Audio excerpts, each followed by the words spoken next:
2023 के SSLC exam में केरला के प्राइवेट स्कूल का पास परसेंटेज था 98.9% और गवर्नमेंट स्कूल का पास परसेंटेज था 99.7%।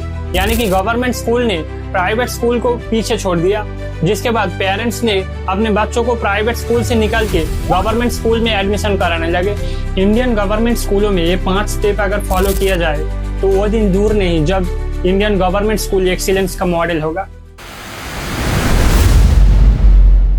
हर सुबह उठ के आपका बच्चा एक कॉपी, एक पेंसिल और आंखों में उम्मीद लेके घर से निकलता है। आप सपना देखते हो वो बड़ा डॉक्टर बने, लेकिन स्कूल पहुंचते ही उसको प्यास लग जाता है। स्कूल में पानी का सुविधा नहीं है, जिसके चलते वो चुपचाप जाके क्लास में बैठ जाता है। कुछ ही देर में टीचर आके पढ़ाना शुरू करता है। समर की टाइम है और इलेक्ट्रिसिटी नहीं है।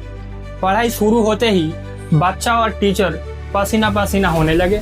फिर टीचर थोड़ा मैथ, थोड़ा इंग्लिश और थोड़ा बंगाली पढ़ाता है, लेकिन बच्चे को कुछ समझ नहीं आता। टीचर से पूछने पर टीचर डांटने लगता है, तुम्हारा ध्यान किधर था जब मैं बोल रहा था। फिर कुछ ही देर में छुट्टी हो जाता है। बच्चा घर आते आते सोचता है, पढ़ाई अगर ऐसा ही चलता रहा तो फिर मैं डॉक्टर कैसे बन पाऊंगा। हमारा हर गवर्नमेंट स्कूल का यही कहानी है। आज का टॉपिक है how to improve government school. सुनने में तो ये बहुत ही सिंपल सा लगता है, लेकिन अंदर से ये बहुत ही बड़ा और डीप इशू है। इंडिया में 10 लाख से ज्यादा गवर्नमेंट स्कूल है। हर 10 में से 6 बच्चा गवर्नमेंट स्कूल से पढ़ाई करता है, यानी कि आधा से ज्यादा स्टूडेंट्स ही गवर्नमेंट स्कूल का होता है।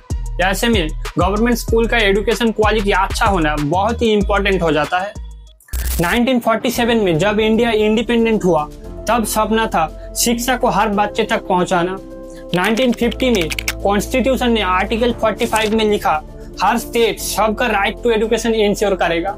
फिर 2009 में राइट टू एजुकेशन एक्ट आया, जिससे एजुकेशन एक लीगल हक बन गया। लेकिन कानून बनाना अलग बात है और कानून को ग्राउंड तक लेके जाना अलग बात है। यूनेस्को के ग्लोबल एजुकेशन मॉनिटरिंग रिपोर्ट के हिसाब से 2024-25 में यूनियन बजट में 1.25 लाख करोड़ एलोकेट किए गए, लेकिन फिर भी नेशनल सैंपल सर्वे के डाटा के मुताबिक लगभग 30% गवर्नमेंट स्कूल में प्रॉपर टॉयलेट नहीं है, 20% स्कूल में इलेक्ट्रिसिटी नहीं है। यहाँ शौचालय है स्कूल में? शौचालय है लेकिन डेंजर है। डेंजर है? डेंजर मतलब बताओ। ठीक नहीं है। बच्चों को पढ़ाइए सर। 11 के स्पेलिंग 11 है AIVENE 11 मीन्स 11। प्रॉब्लम सिर्फ बिल्डिंग की नहीं है, सिस्टम की है। टीचर की कमी, ट्रेनिंग के नाम पर सिर्फ पेपर वर्क और मॉनिटरिंग ऑलमोस्ट जीरो है। और सबसे बड़ी बात, गवर्नमेंट स्कूल को हमने पुअर चाइल्ड स्कूल बना दिया है। सोसाइटी के नजरिया ने इन बच्चों को बेचारा बना दिया है। लेकिन ये बच्चे भी सपना देखता है डॉक्टर, इंजीनियर, टीचर और साइंटिस्ट बनने का। इन बच्चों का सपना सिर्फ हमारा वीक सिस्टम की वजह से टूट रहा है। लेकिन ये कहानी सिर्फ फेलियर की नहीं, बदलाव की भी हो सकता है। अगर हम सही कदम उठाए तो गवर्नमेंट स्कूल भी एक्सीलेंस का मॉडल बन सकता है। आज मैं 5 स्टेप को डिस्कस करूंगा, जिसमें से सबसे पहला और सबसे इम्पोर्टेंट स्टेप है टीचर एम्पावरमेंट एंड ट्रेनिंग। एक स्कूल का जान है उसका टीचर। टीचर अगर ट्रेंड और मोटिवेटेड हो तो सिस्टम ऑटोमेटिकली इम्प्रूव होता है। लेकिन ग्राउंड लेवल पर टीचर ट्रेनिंग इरेगुलर और अकाउंटेबिलिटी बिल्कुल जीरो है। हमें टीचर ट्रेनिंग को एक ईयरली प्रैक्टिकल प्रोसेस बनाना होगा, जहां टीचर मॉडर्न टीचिंग मेथड और डिजिटल टूल्स सीखें। और फिर टीचर स्टूडेंट रेशियो को भी सुधारना पड़ेगा। देश में जितना भी टीचर पोस्ट खाली पड़ा हुआ है उस पर टीचर अपॉइंट करना पड़ेगा, वो भी सही तरीके से, बिना कोई कमीशन और रिश्वत लिए, ताकि टैलेंटेड और जेन्युइन टीचर ही अपॉइंट हो सके। एक अच्छा टीचर ही एक कॉन्फिडेंट स्टूडेंट बनाता है। दूसरा स्टेप है इंफ्रास्ट्रक्चर रिफॉर्म। एजुकेशन सिर्फ किताब नहीं, एनवायरनमेंट से भी आता है। बच्चा जब क्लीन, सेफ और इंस्पायरिंग क्लासरूम में पढ़ता है तो लर्निंग ऑटोमेटिकली इम्प्रूव होता है। और इस मामले में सबसे बड़ा मॉडल है केरला। केरला ने 2017 में public education rejuvenation mission start किया, जिसका गोल था गवर्नमेंट स्कूल को मॉडर्न और हाईटेक बनाना। हर गवर्नमेंट स्कूल में स्मार्ट क्लासरूम और इंटरनेट दिया गया। हाईटेक स्कूल प्रोजेक्ट से 45,000 स्कूल को डिजिटल बनाया गया। एलुमनी और लोकल कम्युनिटी ने फंड डोनेट किया मॉडर्नाइजेशन के लिए। और फिर टीचर को डिजिटल ट्रेनिंग दी गई ताकि टेक्नोलॉजी एक्चुअल लर्निंग का पार्ट बने, जिसके बाद बहुत ही चौंका देने वाली रिजल्ट देखने को मिला। 2023 के एसएसएलसी एग्जाम में केरला के प्राइवेट स्कूल का पास परसेंटेज था 98.9% और गवर्नमेंट स्कूल का पास परसेंटेज था 99.7%, यानी कि गवर्नमेंट स्कूल ने प्राइवेट स्कूल को पीछे छोड़ दिया, जिसके बाद पेरेंट्स ने अपने बच्चों को प्राइवेट स्कूल से निकाल के गवर्नमेंट स्कूल में एडमिशन कराने लगे। तीसरा स्टेप है करिकुलम एंड लर्निंग मेथड में। 21st सेंचुरी में एजुकेशन का मतलब है डिजिटल लर्निंग, लेकिन ग्राउंड रियलिटी में आज भी हमारा स्कूलों में रट्टा सिस्टम चलता है, जिसके चलते बच्चा पढ़ता तो है लेकिन समझता नहीं, इसलिए इंटरेस्ट खत्म हो जाता है, ड्रॉप आउट रेट बढ़ जाता है। एजुकेशन को एग्जाम बेस्ड नहीं बल्कि अंडरस्टैंडिंग बेस्ड बनाना होगा। स्टोरी टेलिंग, ग्रुप लर्निंग और क्रिएटिव प्रोजेक्ट से पढ़ाई को और भी इंटरेस्टिंग बनाना होगा। नेशनल एजुकेशन पॉलिसी 2020 इस पर फोकस करता है, लेकिन अब जरूरत है इम्प्लीमेंटेशन की स्पीड को बढ़ाने का। चौथा स्टेप है community involvement and monitoring.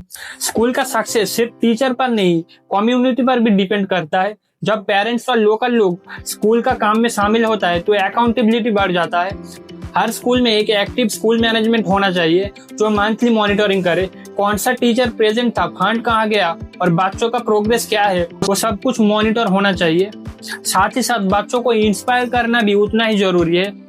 Scholarship, sports और क्रिएटिव प्रोजेक्ट से इन्हें इमोशनल कनेक्ट करना होगा। जब स्कूल इंस्पायरिंग जगह बन जाता है तो अपने आप ही अटेंडेंस बढ़ जाता है। पांचवा और आखिरी स्टेप है global comparison. Indian government school को इम्प्रूव करने के लिए हमें दूसरा देश से भी सीखना चाहिए। दुनिया के कुछ कंट्री ने बहुत अच्छा काम किया है। इसका सबसे पहला एग्जाम्पल है फिनलैंड। फिनलैंड में टीचर को सबसे रेस्पेक्टफुल प्रोफेशन माना जाता है। फिनलैंड का सीक्रेट सिंपल है, टीचर को कंट्रोल और रेस्पेक्ट दो और वो स्टूडेंट्स का आउटकम ऑटोमेटिकली इम्प्रूव कर देगा। दूसरा एग्जांपल है सिंगापुर। सिंगापुर एक छोटा सा कंट्री है लेकिन एजुकेशन फील्ड में एक ग्लोबल टीचर है। सिंगापुर ने DSA यानी कि direct school admission policy start किया। इस पॉलिसी का मतलब है स्टूडेंट्स को आप सिर्फ मार्क्स के बेसिस पर नहीं बल्कि उन्हें टैलेंट के बेसिस पर एडमिशन मिल सकता है, जिसके चलते एकेडमिक के अलावा स्पोर्ट्स, म्यूजिक, लीडरशिप, आर्ट्स या किसी और स्पेशल टैलेंट वाले स्टूडेंट्स को अपने टैलेंट के हिसाब से स्कूल चूज करने का मौका मिला। इंडियन गवर्नमेंट स्कूलों में ये 5 स्टेप अगर फॉलो किया जाए तो वो दिन दूर नहीं जब इंडियन गवर्नमेंट स्कूल एक्सीलेंस का मॉडल होगा। गवर्नमेंट स्कूल सिर्फ बिल्डिंग नहीं, ये देश का फ्यूचर का फाउंडेशन है। अगर हम इन्हें मजबूत बनाए तो भारत का फ्यूचर अपने आप स्ट्रांग बनेगा। ये बच्चे कल के डॉक्टर, इंजीनियर और लीडर है। इन बच्चों का सपने को गिरने मत दो। एक सही पॉलिसी, एक ईमानदार टीचर और एक अवेयर सोसाइटी मिलकर पूरे एजुकेशन सिस्टम को बदल सकते हैं। अगर आप भी चाहते हो हर बच्चा एक अच्छा स्कूल में पढ़े तो इस वीडियो को शेयर करो और वीडियो अच्छा लगे तो सब्सक्राइब जरूर करना। मिलते हैं नेक्स्ट वीडियो में।